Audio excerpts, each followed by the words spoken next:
வணக்கம் friends, welcome to தமிழ்பொண்ணு சமையல் channel. Friends, இன்றைக்கி நம்ம கடுகு கீரை வச்சு ஒரு சிம்பிளான ரெசிபி எப்படி செய்யலாம் தான் பார்க்க போகிறோம்.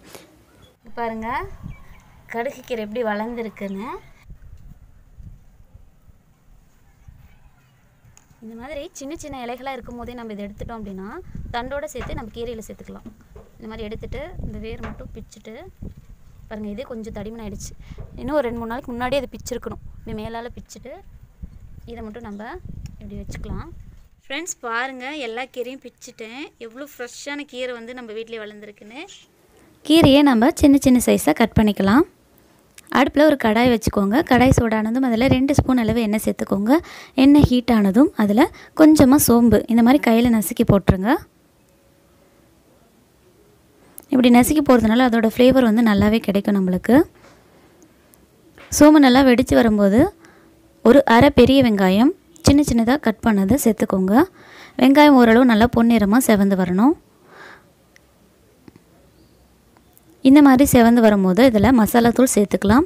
அரை ஸ்பூன் அளவு மிளகாய்த்தூள், 1/4 ஸ்பூன் அளவு சீரகத்தூள், 1/4 ஸ்பூன் அளவு மஞ்சள் தூள், தேவையான அளவு உப்பு சேர்த்துக்கோங்க. உப்பு வந்து இப்போ நான் கீரைக்கு தேவையான அளவு மட்டும் சேர்த்துருக்கேன். ஸோ கொஞ்சமாக மட்டும் சேர்த்துருக்கேன். இதெல்லாம் சேர்த்து ஓரளவு லைட்டாக வணக்கி விடுங்க. லைட்டாக அதோட பச்சை வாசம் மாறும்போது நம்ம கட் பண்ணி வச்சுருக்க கீரையும் இதில் சேர்த்துக்கலாம். கீரை ரொம்ப நேரம் வணங்கக்கூடாது.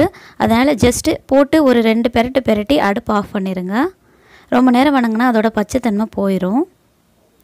பாருங்கள், லைட்டாக இப்போ கலர் மாற சேஞ்ச் ஆகுது. அடுப்பு ஆஃப் பண்ணிடலாம். இந்த மாதிரி வணக்கி எடுத்துக்கோங்க. அடுத்தது இன்னொரு பாத்திரம் எடுத்து வச்சுக்கோங்க. இதில் கோதுமை வந்து இந்த மாதிரி கப்பில் 3 கப் அளவு சேர்த்துக்கோங்க. உங்கள் கீரையை பொறுத்து கோதுமாவும் இதில் நீங்கள் சேர்த்துக்கலாம். இப்போ கோதுமாவுக்கு தேவையான அளவு மட்டும் உப்பு போட்டுட்டு நம்ம வணக்கி வச்சுருக்கிற கீரையும் இதில் சேர்த்துட்டு சப்பாத்தி மாவு பதத்துக்கு தண்ணி ஊற்றி நம்ம பிசைஞ்சு எடுத்துக்கலாம். பாருங்கள், சப்பாத்தி மாவு பதத்துக்கு பிசைஞ்சாச்சு. அடுத்தது இதை வந்து ஒரு 5 நிமிஷம் நம்ம ஊற வச்சிடலாம். 5 நிமிஷம் கழித்து இதை எடுத்து சின்ன சின்ன துண்டுகளாக நறுக்கிக்கலாம். நான் இன்றைக்கி வந்து குழந்தைங்களுக்கு இதை வந்து ஸ்நாக்ஸாக கொடுக்க போகிறேன். அதனால் என்ன பண்ண போகிறேன்னா சின்ன சின்ன சைஸ்க்கு வந்து நான் கட் பண்ணி கொடுக்க போகிறேன். அது எப்படின்னா நார்மலாக எப்பயும் போல் நம்ம சப்பாத்தி மாவு திரட்டோம் இல்லையா, அந்த மாதிரி திரட்டிக்கலாம். இந்த மாதிரி ஏதாவது சின்ன சைஸ் கப்பாக எடுத்து வச்சுக்கிட்டு இப்படி கட் பண்ணிட்டோம் அப்படின்னா ஒரே சைஸில் நம்மளுக்கு சப்பாத்தி கிடைக்கும். குட்டி குழந்தைங்க இருக்காங்கன்னா குட்டி குட்டி ஷேப்பில் நம்ம இந்த மாதிரி செஞ்சு தந்தோம்னா விரும்பி சாப்பிடுவாங்க. பாருங்கள், இதே மாதிரி நான் எல்லா பீசஸுமே வந்து ரெடி பண்ணி எடுத்துக்க போகிறேன். இப்போ நம்மளோட சப்பாத்தி ரெடி ஆகிடுச்சு. தோசைக்கல் வச்சு தோசைக்கல் மேலே எண்ணெய் ஊற்றிக்கலாம். இதில் நம்ம ரெடி பண்ணி வச்சுருக்கக்கூடிய சப்பாத்தியில் 2 சைடும் லைட்டாக எண்ணெய் தடவி சுட்டு எடுத்துக்கிட்டோம்னா ஒரு சூப்பரான ஈவினிங் ஸ்நாக்ஸ் ரெடி ஆயிடுச்சு. இதை நீங்கள் மார்னிங் நைட் அந்த மாதிரி கூட செஞ்சு கொடுக்கலாம். ஆனால் இது வந்து ஈவினிங் ஸ்நாக்ஸாக கொடுக்கும்போது இவங்க வந்து விரும்பி சாப்பிடுவாங்க. எந்த சைடிஸுமே இதுக்கு தேவையில்லை. ஏன்னா இதுலேயே உப்பு காரம் எல்லாமே நம்ம சேர்த்துருக்கோம். இதே மாதிரியே மற்ற எல்லா சப்பாத்திகளையும் சுட்டு எடுத்துக்கலாம். அவ்வளோதான் ஃப்ரெண்ட்ஸ், சூப்பரான கடுகு கீரை சப்பாத்தி ரெடி ஆகிடுச்சு.